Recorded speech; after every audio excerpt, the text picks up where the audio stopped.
بسم اللہ الرحمن الرحیم۔ محترم ناظرین، السلام علیکم ورحمۃ اللہ وبرکاتہ۔ قائد جمعیت حضرت مولانا فضل الرحمان صاحب دامت برکاتہم العالیہ کا پشاور میں استقبالیہ تقریب سے خطاب۔ تفصیلات کے مطابق جمعیت علماء اسلام کے سربراہ حضرت مولانا فضل الرحمان صاحب دامت برکاتہم العالیہ نے پشاور میں استقبالیہ تقریب سے خطاب کرتے ہوئے کہا ہے کہ ملکی جمہوریت و پارلیمانی سیاست پر سوالات اٹھ رہے ہیں۔ مولانا فضل الرحمان صاحب نے کہا کہ جمعیت علماء اسلام ایک نظریاتی تحریک کا نام ہے۔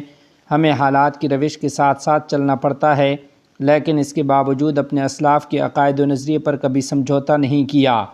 قائد جمعیت مولانا فضل الرحمان صاحب نے کہا کہ پاکستان کو اسلامی ریاست بنانا ہے تو اس کے لیے سب کو متحد ہو کر کردار ادا کرنا ہوگا۔ آج ملکی جمہوریت و پارلیمانی سیاست پر سوالات اٹھ رہے ہیں۔ انہوں نے کہا کہ ہمیشہ سے ہمارا موقف یہ رہا ہے کہ تمام مکاتب فکر کی سیاسی قیادت نے مذہبی ہم آہنگی کا کردار ادا کیا۔ آئین کی تمام تر اسلامی دفعات قرآن و سنت کے مطابق قانون سازی کا بتاتے ہیں، اس لیے 99% اسلامی قوانین کا نفاذ اسلامی نظریاتی کونسل کی مشاورت سے ہوا۔ مولانا فضل الرحمان صاحب کا کہنا تھا کہ آج ہمارے ایوان ایسے ممبران سے بھر دیے جاتے ہیں جن کو اسلامی علم ہے ہی نہیں۔ معاشرے میں فرقہ وارانہ عناصر موجود ہیں۔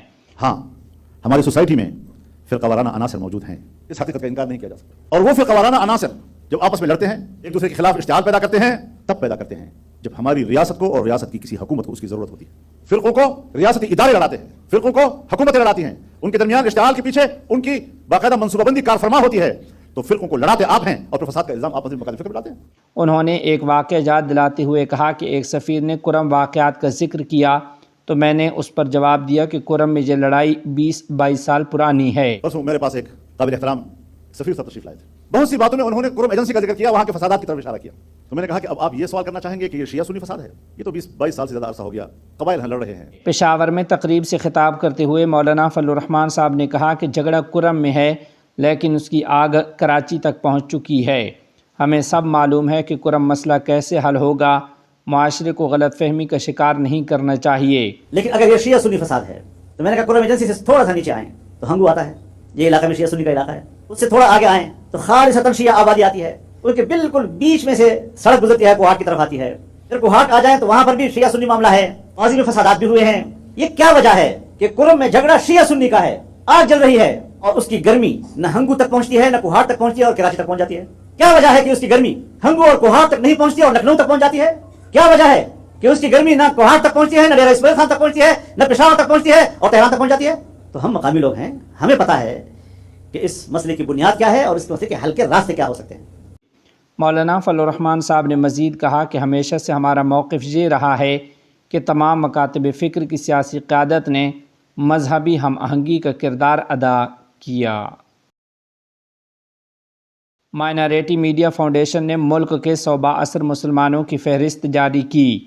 تفصیلات کے مطابق مائنارٹی میڈیا فاؤنڈیشن نے 2024 عیسوی کے صوبہ اثر ہندوستانی مسلمانوں کی ایک منتخب فہرست جاری کی ہے، جس میں مختلف شعبہ زندگی سے تعلق رکھنے والی مسلم شخصیات شامل ہیں۔ ان نمایاں شخصیتوں میں حضرت مولانا سید ارشد مدنی دامت برکاتہم العالیہ، تبلیغی جماعت کے سربراہ حضرت مولانا محمد سعد صاحب، حضرت مولانا سجاد نعمانی صاحب، اسد الدین اویسی صاحب، محتمم دارالعلوم دیوبند حضرت مفتی محمد ابوالقاسم نعمانی صاحب دامت برکاتہم العالیہ وغیرہ قابل ذکر ہیں۔ مسلم مرر کے بانی ایڈیٹر سید زبیر احمد نے قارئین سے تجویز مانگی ہے کہ وہ نام پیش کیے جائیں جو اس فہرست میں چھوٹ گئے اور جنہیں 2025 عیسوی کی فہرست میں شامل کیا جا سکتا ہے۔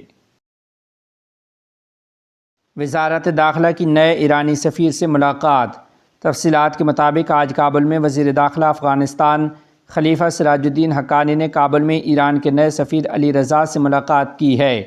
ملاقات میں انہوں نے علی رضا کا خیر مقدم کیا اور امید ظاہر کی کہ وہ دونوں ممالک کے درمیان تعلقات کے فروغ میں مثبت اور مفید کردار ادا کریں گے۔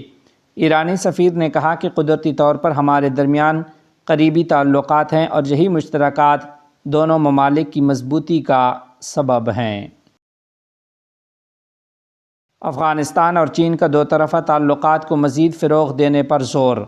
تفصیلات کے مطابق افغانستان کے رئیس الوزراء کے معاون برائے انتظامی امور ملا عبدالسلام حنفی نے کابل میں چین کے سفیر یوشینگ سے ملاقات کی۔ اس موقع پر دونوں ممالک کی 70 سالہ بہتر تعلقات پر تبادلہ خیال کیا گیا۔ ملا عبدالسلام حنفی نے افغان تاجروں کے لیے ویزوں میں اضافے اور مہاجرین کے لیے مکانات کی تعمیر میں تعاون پر چینی سفارت خانے کا شکریہ ادا کیا اور بجلی کی پیداوار اور صحت کے مراکز کو لیس کرنے کے لیے چین سے مزید تعاون کی درخواست کی ہے۔ افغانستان اور روس کے درمیان تعلقات مضبوط بنانے کا بہتر موقع ہے۔ تفصیلات کے مطابق افغان وزیر اطلاعات و ثقافت ملا خیر اللہ خیر خان نے روسی فیڈریشن کے وفد سے ملاقات کی، جس کی سربراہی چیچن اکیڈمی آف سائنسز کے سربراہ جمبولات عمروف کر رہے تھے۔ عمروف نے اسلام کی اصل ثقافت کو متعارف کرانے اور دونوں ممالک کے درمیان تاریخی تعلقات کو مستحکم کرنے کے لیے تعاون کی درخواست کی۔ اس کے ساتھ ہی وزیر اطلاعات و ثقافت نے کہا کہ افغانستان اور روس کے درمیان تعاون کے فروغ کے لیے اب بہترین اور اہم موقع ہے اور وقت گزرنے کے ساتھ ساتھ ان تعلقات کو مزید وسعت دی جا سکتی ہے۔ شام کے وزیر خارجہ کا دوحہ کا دورہ۔ بین الاقوامی میڈیا رپورٹس کے مطابق شام کی نئی حکومت کے وزیر خارجہ اسد حسن الشیبانی سعودی عرب کے بعد قطر کے دارالحکومت دوحہ پہنچ گئے ہیں، جہاں وہ قطر کے حکام سے ملاقاتیں کریں گے۔ نیز سعودی عرب نے اعلان کیا ہے کہ اس نے انسانی امداد کا چھٹا طیارہ شام بھیج دیا ہے۔